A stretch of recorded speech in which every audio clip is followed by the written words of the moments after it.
Are you living your best life right now? And if not, why not? What fear is holding you back? I want to read you a little something that really touched my life. It's meant a lot to me, and it kind of inspires me when I'm just not doing my best, when I'm not giving my best in life. And it's from Marianne Williamson. And so she wrote this poem, I guess you would call it, called Our Deepest Fear. And here it goes. Our deepest fear is not that we are inadequate. Our deepest fear is that we are powerful beyond measure. It is our light, not our darkness, that most frightens us. How odd is that? We ask ourselves, who am I to be brilliant, gorgeous, talented, fabulous?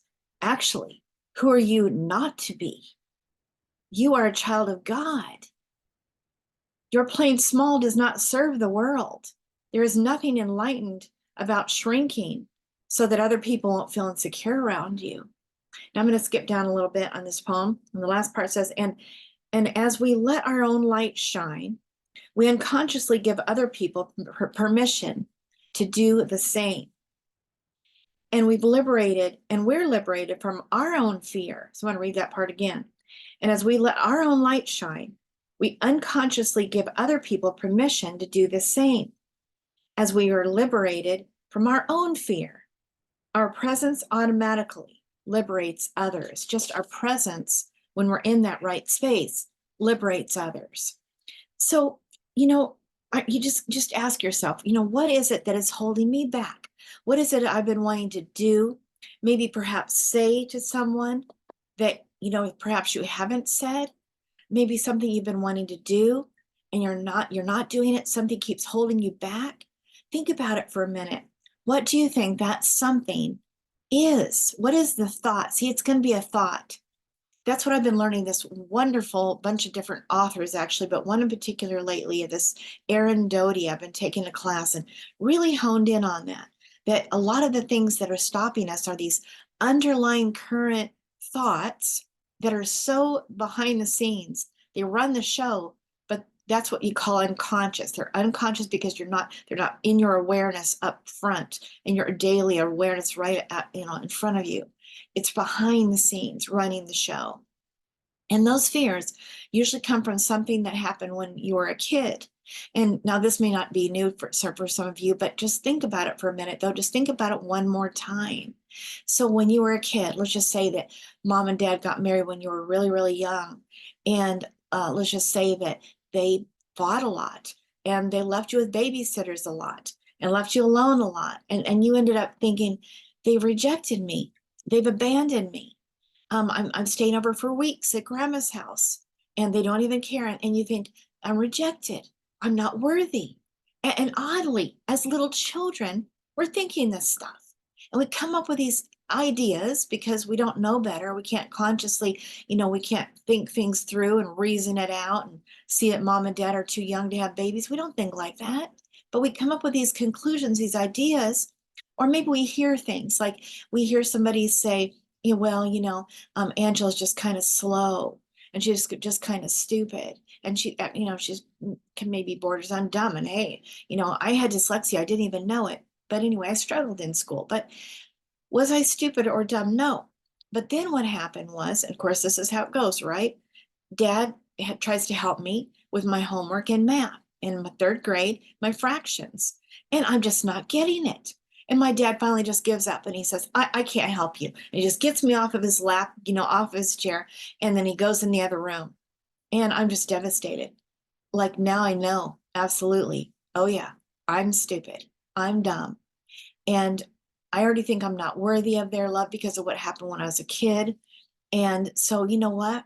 These things run everything and they make you feel like I should just shrink in the background. And then maybe religion even comes into it, like thoughts like children are to be seen and not heard, which makes you feel, in case you've been taught this too, that your opinion doesn't matter and that you don't matter.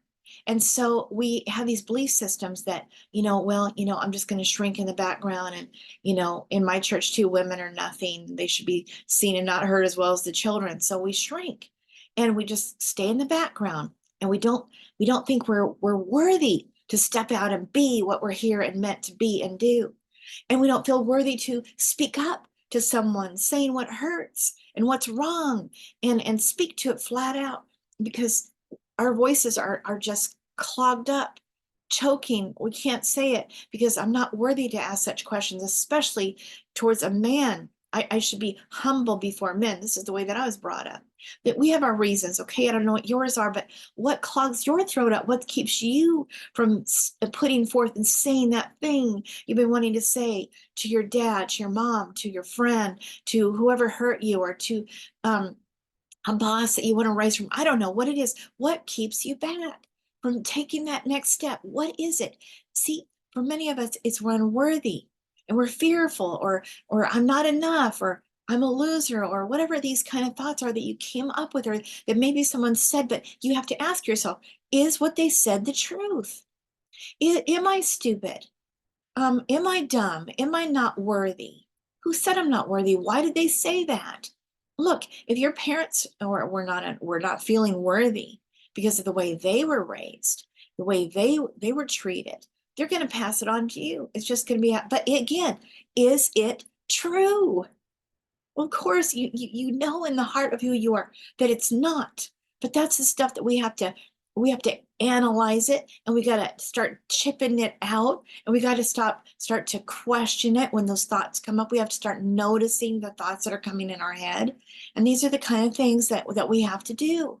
It's work, but I'm going to tell you what. Um, you are never too old to change. Unfortunately, my parents are feeling like, well, it's too late for me. They never stepped up to the plate and said, I'm going to be who I was meant to be. They shrunk back because of their upbringing, because of their religious abuse, I'm going to say.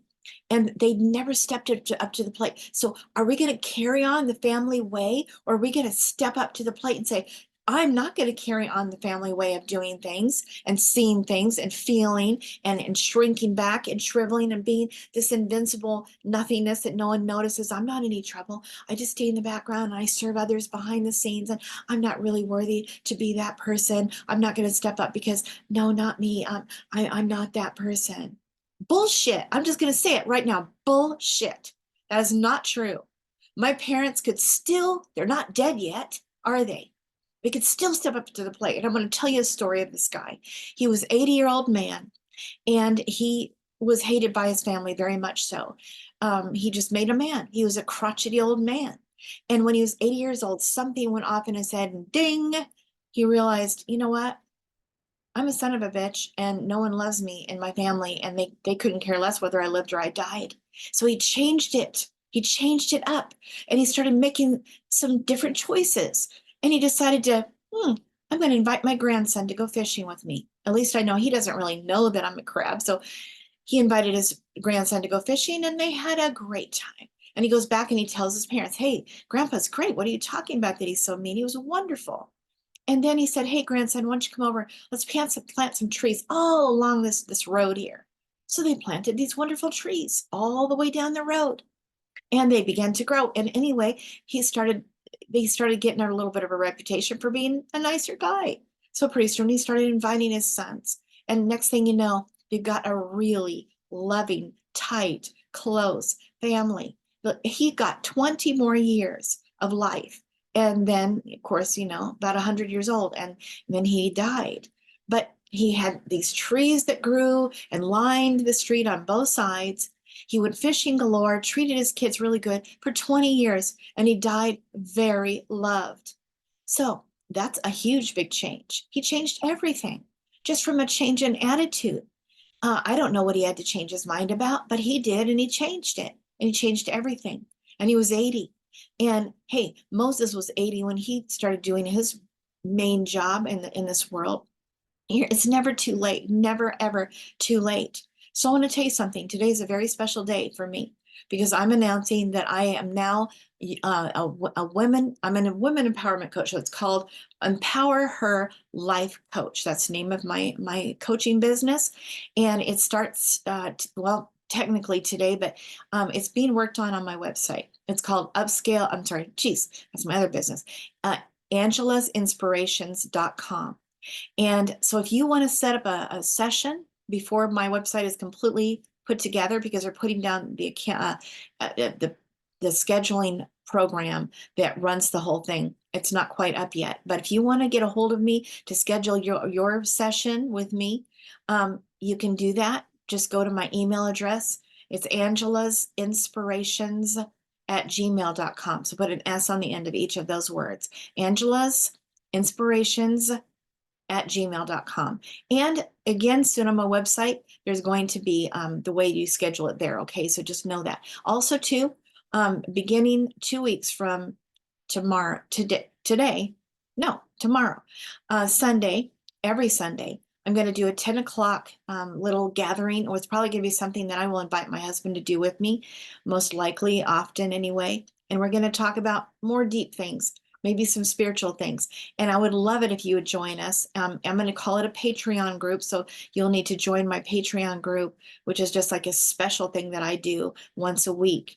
So anyway, I might also put messages on there and added content and whatnot here and there. We'll just see how things go. But this is the beginning of something really great because I am now in service to the people that I love, that I want to serve. I'm so happy to serve you. I'm so happy to encourage you. My job is to uplift, encourage, empower women to speak out, to say what's not they've not felt allowed to say, and not allowed to stand up for themselves, speak and say what it is that they want to have, to do, to feel, to experience, to be treated like, whatever it is that they are not doing well at saying.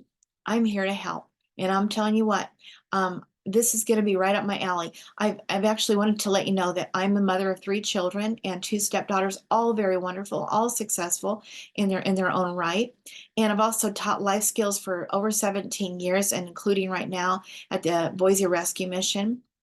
And I've written a book, and I've co-authored 4 other books and some other music CDs from a previous marriage. And I produced a music CD and a Christmas album called Inspirations of Christmas. Can't tell I love that word inspiration, can you?